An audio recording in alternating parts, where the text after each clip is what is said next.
एक पतिव्रता नारी अपने पति की मृत्यु को भी टाल सकती है। इस कहानी में आपको जानने को मिलेगा। यह भगवान बुद्ध की कहानी है कि एक पतिव्रता नारी के दो काम करती है तो उसके पति की आई हुई मृत्यु टल जाती है। तो दोस्तों, आज तक आपने यह बात सुनी होगी कि मृत्यु का समय निर्धारित होता है, उसे कभी टाला नहीं जा सकता।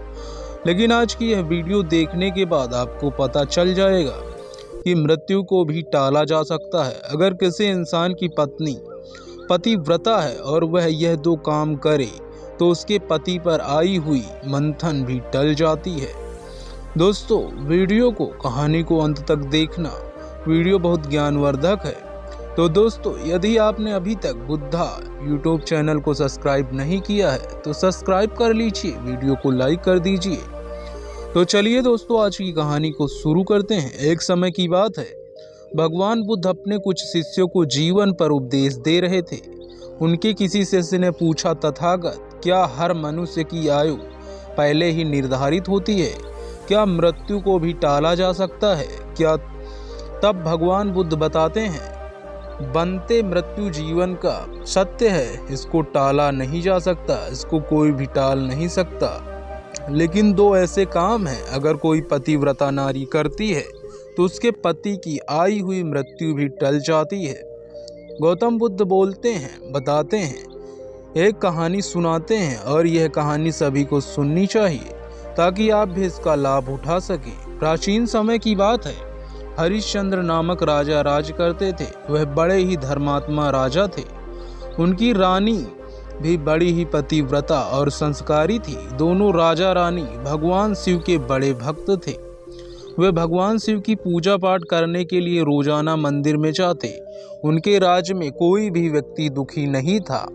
समस्त प्रजा सुख और वैभव से संपन्न थी। चारों तरफ खुशियां ही खुशियां थी। इसी तरह धीरे धीरे समय बीतता गया, परंतु राजा के यहाँ कोई संतान पैदा नहीं हुई। राजा की आयु ढल चुकी थी, लेकिन उनके घर में अभी तक कोई बालक पैदा नहीं हुआ था। फिर एक दिन की बात है, सुबह सुबह राजा अपने नगर का भ्रमण कर रहा था। तभी सामने एक झाड़ू लगाने वाली औरत झाड़ू लगा रही थी। जब उस औरत ने राजा को अपनी तरफ आता हुआ देखा तो वह औरत अपने स्थान पर मुंह फेर कर खड़ी हो गई। उसका ऐसा व्यवहार देखकर राजा को अच्छा नहीं लगा। राजा उस समय भगवान शिव की पूजा करने के लिए जा रहा था, इसीलिए उसने उससे कुछ नहीं कहा। लेकिन जब राजा दरबार में आए तो उन्होंने अपने एक सैनिक को बुलाकर कहा कि तुम जाओ और उस झाड़ू लगाने वाली औरत को बुलाकर ले आओ, उससे मुझे कुछ बात करनी है। वह सैनिक उस झाड़ू लगाने वाली औरत के घर जाता है, जिसने राजा को देखकर मुंह फेर लिया था। सैनिक ने जाकर कहा। वह झाड़ू लगाने वाली औरत मन में विचार करने लगी कि महाराज का आदेश है, टाल तो नहीं सकती, इसीलिए मुझे जाना ही पड़ेगा।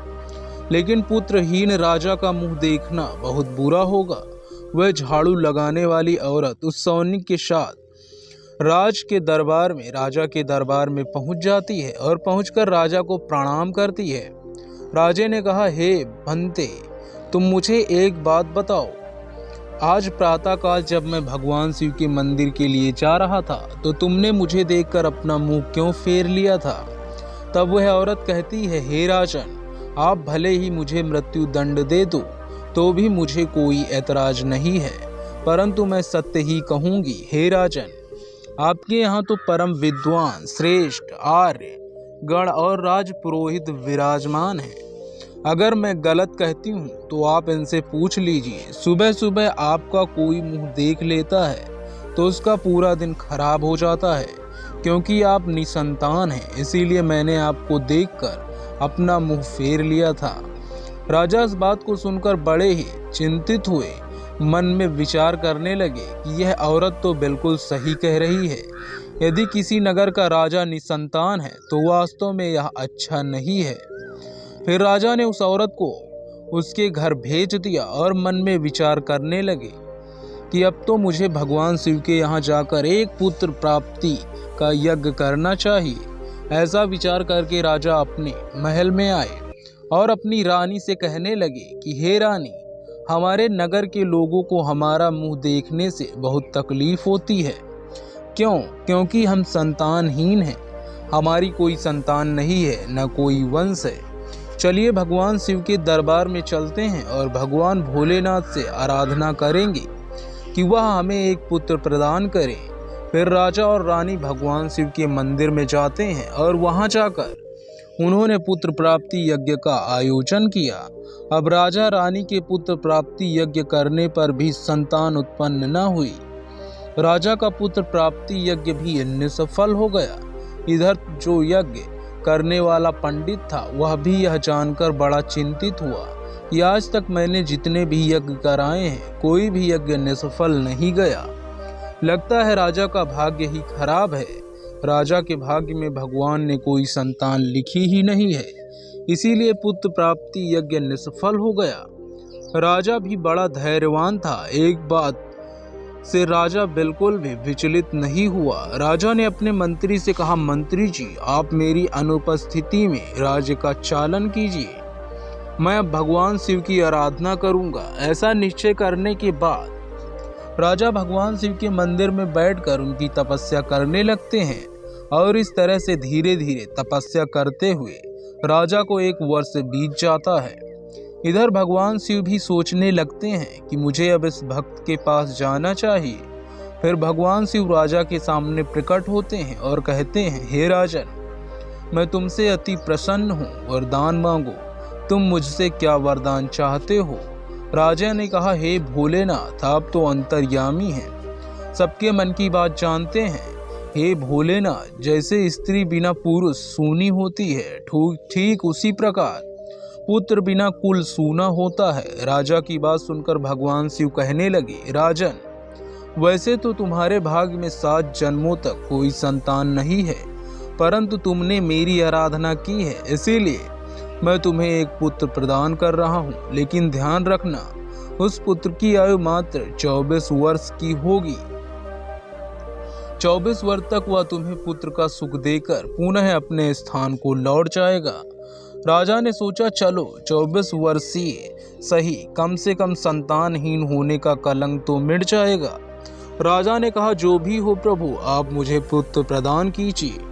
फिर उसी समय भगवान शिव ने अपने गढ़ को बुलाया और उनसे कहा कि तुम जाओ और 24 वर्ष के लिए इन राजा के पुत्र के रूप में जन्म ले लो। राजा मंदिर में से भगवान शिव का वरदान लेने के बाद वापस अपने महल में लौट जाता है और वह यह बात अपने राजपुरोहित और रानी को सुनाता है कि भगवान शिव ने मुझे वरदान दिया है, अब हमारे घर में बहुत ही जल्द पुत्र की प्राप्ति हो जाएगी। फिर कुछ समय बाद भगवान शिव के वरदान के अनुसार रानी गर्भ धारण करती है। यह देखकर राजा के घर में खुशी की लहर दौड़ जाती है। राजा बहुत प्रसन्न होता है। समय के अनुसार भगवान शिव के उस गण ने राजा के पुत्र के रूप में जन्म ले लिया। यह देखकर राजा और रानी बड़े प्रसन्न हुए। संपूर्ण नगर में उत्सव मनाया गया कि महाराज के यहाँ पुत्र का जन्म हुआ है। ब्राह्मण ने उस पुत्र का नाम रुद्र रखा। धीरे धीरे रुद्र बड़ा होने लगा। रुद्र अपने पिता की तरह ही धर्मात्मा और ईश्वर भक्त था। रुद्र बड़ी ही तेजी से बड़ा होने लगा। धीरे धीरे समय बीतता गया। इस बात से राजा बहुत प्रसन्न रहता था क्योंकि उसके घर में एक पुत्र का जन्म हुआ था। पुत्र के लाड़ प्यार और लालन पालन में राजा वह बात भूल जाता है कि इस पुत्र की आयु मात्र 24 वर्ष की है। जब उस पुत्र की आयु 24 वर्ष की होती है तो उन्हीं दिनों की बात है, एक दूसरे नगर का राजा था। उसकी एक पुत्री थी। वह रूप और यौन में इंद्र की अप्सराओं की तरह लगती थी। वह लड़की बड़ा दान धर्म किया करती थी। बचपन से ही उसने अपने माता पिता द्वारा धर्म कर्म करने के संस्कार मिले थे। वह प्रत्येक जीव पर दया रखती थी। सवेरे उठकर सबसे पहले पक्षियों को दाना डालती थी और अपने द्वार पर आए हुए किसी भी अतिथि को खाली हाथ नहीं लौटाती थी। वह हर भूखे को भोजन कराती थी। वह लड़की भी इधर धीरे धीरे बड़ी हो जाती है। राजा ने जब रुद्र के बारे में सुना कि पड़ोसी राज्य के महाराज का एक बेटा बड़ा धर्मात्मा और तेजस्वी है, ऐसा विचार करके राजा ने अपनी कन्या का रिश्ता उस राजा के यहाँ भिजवा दिया। उधर ने विचार किया कि मेरे पुत्र की आयु 24 वर्ष की है, मुझे इसका विवाह जल्दी ही कर देना चाहिए, क्योंकि इसके भी कोई संतान पैदा होगी तो मेरा भी वंश आगे बढ़ जाएगा। ऐसा सोच विचार कर राजा ने अपने राजकुमार का रिश्ता तय कर दिया और कुछ दिनों के बाद राजकुमारी का राजकुमार रुद्र के साथ विवाह हो जाता है। राजकुमारी बहुत ही पतिव्रता स्त्री थी। उसका एक नियम यह भी था कि वह भोजन तब तक नहीं करती थी जब तक किसी भूखे प्राणी को भोजन नहीं करा देती थी। धीरे धीरे समय गुजरता गया। इधर राजा को लगने लगा कि उसके पुत्र की मृत्यु का समय नजदीक आ रहा है। उसकी 24 वर्ष की आयु पूरी होने वाली है। राजा तो पहले से ही जानता था, क्योंकि भगवान शिव ने उसे सब कुछ बता दिया था। राजा ने यह बात किसी को नहीं बताई थी। धीरे धीरे राजा की चिंता बढ़ती जा रही थी। जैसे जैसे राजकुमार की उम्र बढ़ रही थी, वैसे वैसे राजा की चिंता बढ़ रही थी। धीरे धीरे जब राजकुमार की आयु के मात्र 4 दिन शेष रह गए तो राजा सोचने लगा कि अब मैं क्या करूं। मेरा पुत्र तो 4 दिन के बाद मृत्यु को प्राप्त हो जाएगा। पुत्र मोह के कारण भगवान शिव के वरदान को भी राजा भूल जाता है और पुत्र से आसक्ति होने के कारण राजा बीमार पड़ जाता है। अब तो राजा ने भोजन करना भी छोड़ दिया और इधर जब वह दिन आ गया जिस दिन उसके पुत्र की मृत्यु होनी थी, उस दिन राजा सुबह से ही भगवान शिव के ध्यान में डूब गया और कहने लगा, हे भोलेनाथ, पुत्र के जाने का दुख सहन करने की मुझे शक्ति प्रदान करो। विधि के लिखे को तो कोई नहीं बदल सकता, जो होना है वह तो होकर ही रहेगा।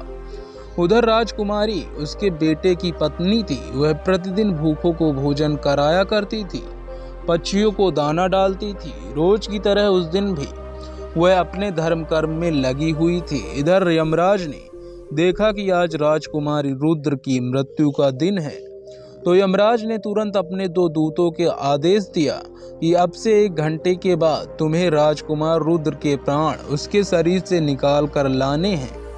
राजकुमार रुद्र के प्राण तुम ऐसे नहीं निकाल सकते।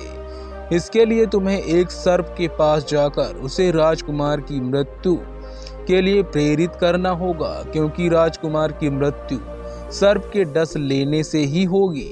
कोई सर्प उसे डसेगा तभी हम उसके प्राण हर सकेंगे। यमराज ने अपने दूतों से कहा कि जाओ और शीघ्रता करो और 1 घंटे के अंदर ही उसके प्राणों को लेकर आना। यमराज की आज्ञा पाते ही दोनों यमदूत राजकुमार रुद्र के प्राण लेने के लिए चल देते हैं। और उधर यमराज की माया से प्रेरित होकर एक सर्प मन में विचार करने लगा कि आज मुझे यमराज राजमहल में प्रवेश करना चाहिए। अब तो वह सर्प चलता हुआ राजमहल में प्रवेश कर गया। अब वह सर्प तो यमराज से प्रेरित था, इसीलिए घूमता हुआ वह राजकुमार के बिस्तर पर पहुंच जाता है और वहां जाकर राजकुमार के बिस्तर के पास बैठ जाता है। यमराज के दोनों दूत राजमहल के द्वार पर खड़े हो जाते हैं और समय पूरा होने का इंतजार करने लगते हैं और सोचते हैं कि 1 घंटे का समय कब होगा, कब यह सर्प उस राजकुमार को डसेगा, तब हम उसके प्राणों को यमलोक लेकर जाएंगे। इस प्रकार यम के दूत विचार कर रहे थे। तभी क्या होता है, किसी दूसरे गांव में एक गरीब व्यक्ति रहता था। उसकी एक बेटी थी। उसने उनका विवाह समय पर कर दिया था, परंतु उस लड़की का जो पति था वह मदिरा पान करता था, जुआ खेलता और वैश्यावृत्ति कुछ समय तक रहती है। उसके बाद में वह गर्भ धारण करती है और एक दिन वह अपने पति की मारपीट से तंग आकर अपने पिता के घर चली जाती है। उस लड़की का पिता बूढ़ा हो चुका था, इसीलिए उससे कुछ कमाई नहीं हो पाती थी। वह बेचारा भीख मांगकर खाता था, भीख मांगता और तीनों प्राणियों का पेट भरता था। इधर जब 1 माह का समय पूरा हुआ तो उसकी बेटी इधर जब 9 माह का समय पूरा हुआ तो उसकी बेटी ने एक पुत्र को जन्म दिया। पुत्र को जन्म देने के बाद उसे बहुत तेज भूख लगी, क्योंकि जो प्रसव काल की भूख होती है वह बहुत तेज होती है।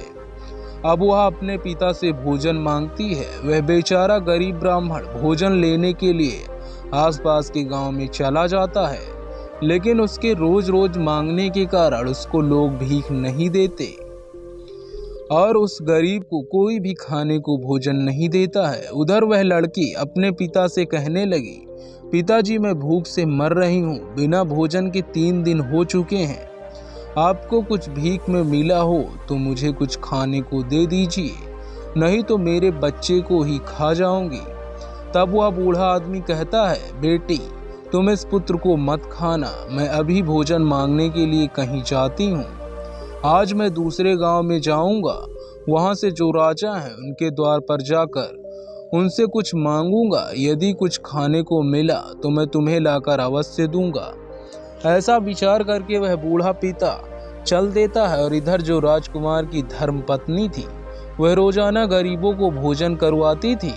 उस दिन महाराज को बीमार थे, इसीलिए आज उसने गरीबों को भोजन तो नहीं कराया, परंतु उसने अपने पति के लिए जो भोजन बनाया था उसमें कई प्रकार के व्यंजनों और पकवानों से सजाकर भोजन का थाल रख दिया था कि उसके पति आएंगे तो वह उन्हें भोजन करा देगी। लेकिन इतने में वह बूढ़ा आदमी उनके द्वार पर पहुंच जाता है। इधर राजकुमार रुद्र की पत्नी को खड़ा हुआ देखकर गरीब बूढ़ा आदमी दिखाई देता है और उसे देखकर उस पर दया आ जाती है। बूढ़े आदमी ने उनकी तरफ देखा और कहने लगा, बेटी, यदि मुझे इस समय कुछ भोजन मिल जाए तो तुम्हारा बड़ा एहसान होगा। राजकुमारी ने जो भोजन अपने पति के लिए बनाकर रखा था उस स्वादिष्ट व्यंजनों से सजी हुई थाली को उस गरीब आदमी को दे दिया। वह आदमी उस भोजन को लेकर चला जाता है। वह बड़ी शीघ्रता से चलता हुआ भोजन को लेकर अपने घर आ जाता है। यहाँ उसकी पुत्री 3 दिन से भूखी थी। उधर राजकुमार रुद्र अपने पिता को वैद्य को दिखाने के बाद राजा के कक्ष से निकलकर अपने कक्ष की ओर जाने लगता है। उसके महल के द्वार पर 2 यमदूत तैयार खड़े थे और वह सर्प को डसने के लिए उसके बिस्तर पर बैठाए हुए थे। उधर उस वृद्ध ने वह भोजन ले जाकर अपनी बेटी को दे दिया। राजकुमार ने अपने कक्ष में जाने के लिए जब सीढ़ियों पर पैर रखा तो उसे छींक आ गई। उधर उसका निर्धारित समय पूरा होने वाला था। यम के दूत बड़े उतावले हो रहे थे कि 1 घंटे का समय पूरा होने वाला है, उसमें कुछ ही क्षण बचे हैं। साथ ही साथ उधर वह सर्प गुस्से में बैठा हुआ राजकुमार के आने का इंतजार कर रहा था कि राजकुमार आएगा और उसे मैं डस लूंगा। उधर उस बूढ़ा आदमी ने भोजन ले जाकर अपनी बेटी को दे दिया।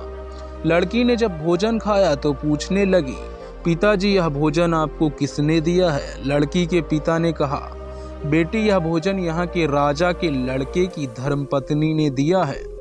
भोजन को देखकर लड़की की आत्मा से दुआ निकलने लगी। वह भगवान से प्रार्थना करने लगी और कहने लगी, हे भगवान, जिसने भी यह भोजन दिया है उसका सुहाग अमर हो जाए और वह सदैव सौभाग्यवती बनकर रहे। जैसे ही वह उस भोजन का निवाला अपने मुंह के अंदर ले जाती है, उसी समय उसकी आत्मा से आशीर्वाद निकलता है कि उसका पति अमर हो जाए। अब इधर लड़की का आशीर्वाद भगवान के पास जाता है तो भगवान शिव का सिंहासन हिल गया। भगवान शिव मन में विचार करने लगे कि दुनिया में ऐसा क्या घटित होने वाला है।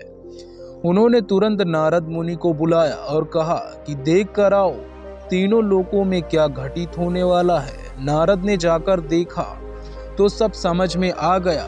उन्होंने आकर भगवान शिव से कहा, हे भोलेनाथ, एक विचित्र घटना घट रही है। राजा हरिश्चंद्र के पुत्र रुद्र की मृत्यु का समय आ गया है। यमदूत दरवाजे पर खड़े हैं। सर्प उनके बिस्तर पे फन फैलाए बैठा है। राजकुमार सीढ़ियां चढ़कर ऊपर जा रहा है। जैसे ही वह अपने बिस्तर पर जाकर बैठेगा तो सर्प उन्हें डस लेगा और उधर उस बूढ़े आदमी की बेटी राजकुमारी को आशीर्वाद दे रही है कि उनकी आत्मा से आशीर्वाद निकल रहा है कि उनका सुहाग अमर हो जाए। हे प्रभु, यह कैसा विचित्र संयोग है। एक तरफ मौत खड़ी है और दूसरी तरफ आशीर्वाद उसकी लंबी उम्र की प्रार्थना की कर रहा है। अब तो दान की शक्ति और मौत में टक्कर हो गई। नारद बोले, प्रभु इसमें क्या होगा? भगवान शिव ने कहा, जो विधाता ने निश्चित कर दिया है वही होगा। फिर भगवान शिव वहां से अंतर ध्यान हो जाते हैं। उधर वह राजकुमार सीढ़ियों पर चढ़कर अपने पलंग की ओर बढ़ रहा था। यम के दूत तैयार खड़े हुए थे। वह देख रहे थे कि अब हमारा काम बन गया, परंतु देखिए कोई संयोग, राजकुमार अपने बिस्तर पर जाकर बैठता है। उधर दान की शक्ति बीच में आकर खड़ी हो जाती है, जिसके कारण सर्प लड़खड़ा जाता है। उसमें आगे बढ़ने की शक्ति नहीं रहती। सर्प सोचने लगा कि मैं तो राजकुमार को डसने आया था, परंतु मुझसे तो अब चला भी नहीं जा रहा है। यह सब उस आशीर्वाद का प्रभाव था जो उस भूखे लड़की ने दिया था। जब श्राप लग जाता है तो आशीर्वाद भी लगता है। राजकुमार और सर्प के बीच में आशीर्वाद आकर खड़ा हो जाता है। राजकुमारी का दान मृत्यु के आगे नहीं बढ़ने दे रहा था। यमदूत उसकी शक्ति से कहने लगे कि तुम यहाँ से लौट जाओ और हमें हमारा काम करने दो। उस लड़की का आशीर्वाद कहने लगा, ऐसा कभी नहीं होगा कि हमारे होते हुए तुम इनके प्राण का हरण कर सको। अब दोनों में बहस आरंभ हो जाता है। बहस आरंभ हुई तो उनमें युद्ध शुरू हो गया और दान की शक्ति ने उन दूतों को आगे बढ़ने से रोक दिया। दूत आगे नहीं बढ़ पाए और यम के दूत वापस हार कर यमलोक चले गए। यमदूतों ने जाकर यमराज से कहा, महाराज यह कैसी विडंबना है। यमराज ने कहा, तुम लोग खाली हाथ कैसे आ गए? यमदूत कहने लगे, महाराज उसके प्राणों को लाने में दो बाधाएं बीच में खड़ी थी, उनके आगे हमारा कोई जोर नहीं चल पाया। यमराज ने कहा, ऐसी कौन सी बाधाएं हैं जो मृत्यु के मार्ग में रोड़ा बन रही हैं? दूतों ने कहा, महाराज एक तो दान की शक्ति है और दूसरी आशीर्वाद की शक्ति है। इतनी बात सुनकर यमराज बोले, हे दूतों, लगता है प्राण लाते लाते तुम लोग बूढ़े हो गए हो। मैं जाकर देखता हूँ कि कौन सी बाधाएं राजकुमार के प्राणों को लाने से रोकती हैं। फिर यमराज मृत्यु लोक पर स्वयं ही आए। उधर भगवान शिव ने मन में सोचा कि अब मुझे इनमें समझौता करना होगा। यमराज इसे जीत नहीं पाएंगे और अगर यमराज हार गए तो यह कृत्य के नियमों का उल्लंघन होगा। यमराज जब वहां उपस्थित हुए तो वहीं भगवान शिव भी प्रकट हो गए। यमराज ने भगवान शिव को देखा तो भगवान शिव को देखकर उनके चरणों में प्रणाम किया। भगवान शिव यमराज से कहने लगे, हे यमराज, तुम नहीं जानते हो, तुम्हारे विधान के अनुसार इसकी आयु पूर्ण हो चुकी है, परंतु आप मुझे यह बताइए कि क्या श्राप नहीं लगता? श्राप तो मुझे और श्री हरि विष्णु को भी, ब्रह्मा जी को भी झेलना पड़ता है। क्या आपने श्राप के कारण मृत्यु लोक में जन्म नहीं लिया था? बताओ तुमने क्यों अवतार धारण किया था? यमराज कहने लगे, हे प्रभु, वह तो मुझे रैश के श्राप का मान रखना था। तो भगवान शिव ने कहा कि जब तुम एक श्राप का मान रख सकते हो तो उसी तरह से किसी भी आत्मा की निकलने वाली आशीर्वाद का भी मान रख सकते हो। उसे आप कैसे निष्फल कर सकते हो? यमराज भगवान शिव से कहने लगे, प्रभु अब इसका उपाय आप ही कीजिए, मैं क्या कर सकता हूँ? तो भगवान शिव ने कहा, आप इस राजकुमार की आयु को 100 वर्ष की कर दीजिए और 100 वर्ष के बाद इसके प्राण को ले जाना। यह उस शक्ति के आशीर्वाद के कारण और वरदान के कारण मृत्यु का योग नहीं रहा है, इसीलिए मृत्यु को इसने जीत लिया है। भगवान शिव कहने लगे। कहने पर यमराज ने प्रकृति के नियम में परिवर्तन कर दिया और राजकुमार की आयु को बढ़ाकर 100 वर्ष कर दिया। उसके बाद यमराज यमलोक को वापस लौट गए। इधर राजकुमार की आयु 100 वर्ष की हो जाती है। इस प्रकार से एक भूखे को भोजन दान देने पर राजा की औलाद पर आई मृत्यु भी टल गई। इसीलिए मनुष्य के अच्छे कर्म, दया भाव, गरीब की सेवा मृत्यु को भी टालने का सामर्थ्य रखती है। दोस्तों, अगर आपने वीडियो यहाँ तक देखा है तो मैं आशा करता हूँ कि आपको यह वीडियो पसंद आई होगी और आपने इससे बहुत कुछ सीखा होगा। तो दोस्तों, आपने जो भी सीखा है हमें कमेंट बॉक्स में कमेंट करके बताइए और इस कहानी को अपने दोस्तों, अपने परिवार के सदस्यों के साथ शेयर कर दीजिए ताकि वे भी सीख सकें। तो दोस्तों, यदि आपने अभी तक चैनल को सब्सक्राइब नहीं किया है तो सब्सक्राइब कर दीजिए, वीडियो को लाइक कर दीजिए। धन्यवाद। मिलते हैं आगे की कहानी में।